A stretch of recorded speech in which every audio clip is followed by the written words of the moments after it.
मूषक राज और वनराज। प्राचीन काल में नदी के किनारे एक नगर था।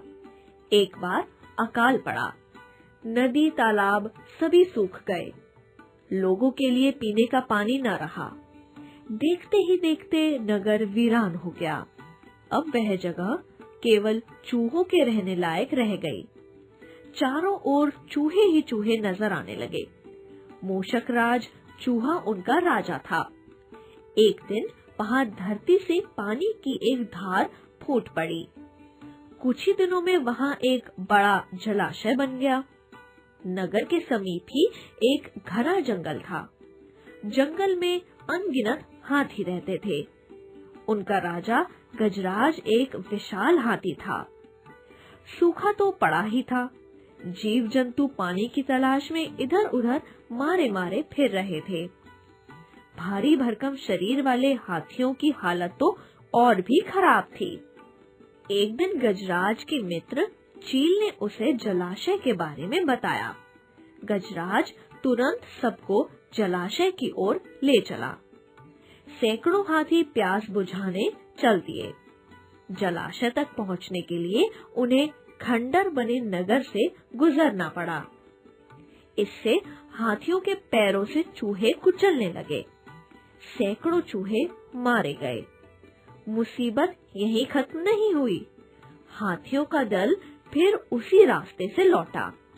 फिर सैकड़ों चूहे मारे गए।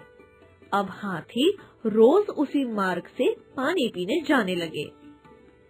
चूहों के राजा मूषक राज को बड़ी चिंता हुई। उसने अपने मंत्रियों की सभा बुलाई। विचार विमर्श के बाद मंत्रियों ने कहा, महाराज, आपको ही जाकर गजराज से बात करनी चाहिए। वे बहुत दयालु हैं। मूषक राज हाथियों के राजा से मिलने वन में गया।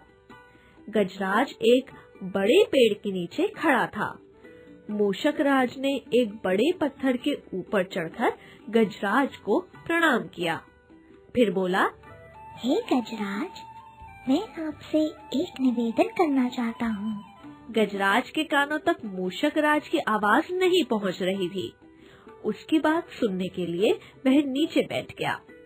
अपना एक कान पत्थर पर चढ़े मूषक राज के निकट ले जाकर बोला, नन्हे मियाँ, आप कुछ कह रहे थे, कृपया फिर से कहिए। मूषक राज बोला, हे गजराज, मुझे मूषक राज चूहा कहते हैं। हम बड़ी संख्या में खंडर बनी नगरी में रहते हैं। आपके हाथी रोज जलाशय तक जाने के लिए नगरी के बीच से गुजरते हैं। हर बार उनके पैरों से सैकड़ों चूहे मारे जाते हैं। यह मूषक संहार बंद न हुआ तो हम नष्ट हो जाएंगे। गजराज ने दुख भरे स्वर में कहा, मूषक राज, आपकी बात सुनकर मुझे बहुत दुख हुआ। हमें पता ही नहीं था कि हम इतना बड़ा पाप कर रहे हैं। हम नया रास्ता ढूंढ लेंगे। मूषक राज धन्यवाद भरे स्वर में बोला, गजराज, आपने मुझ जैसे छोटे जीव की बात ध्यान से सुनी। आपका धन्यवाद। गजराज, कभी हमारी जरूरत पड़ी तो याद अवश्य कीजिएगा। गजराज ने सोचा कि यह नन्हा जीव क्या हमारे काम आएगा। उसने मुस्कुराकर मूषक राज को विदा किया। कुछ दिन बाद कुछ शिकारी जंगल में हाथी पकड़ने आए। उन्होंने चुपचाप जंगल में जाल बिछा दिए। कई हाथी पकड़ लिए गए। एक रात हाथियों के पकड़े जाने से चिंतित गजराज जंगल में घूम रहे थे।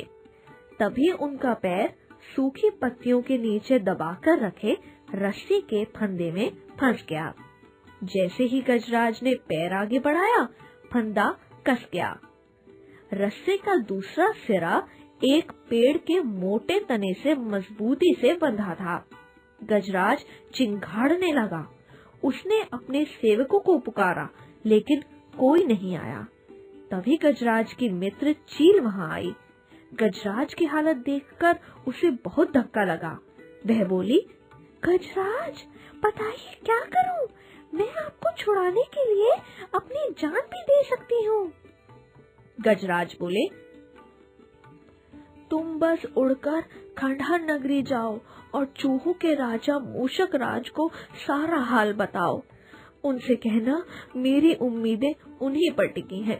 चील पूरी शक्ति से उड़कर मूषक राज के पास गई और सारी बात बताई। मूषक राज तुरंत अपने सैनिकों के साथ जंगल की ओर दौड़ पड़ा। शीघ्र ही वे गजराज के पास पहुँचे और फंदे की रस्सी कुतरने लगे। कुछ ही देर में फंदे की रस्सी कट गई। गजराज आजाद हो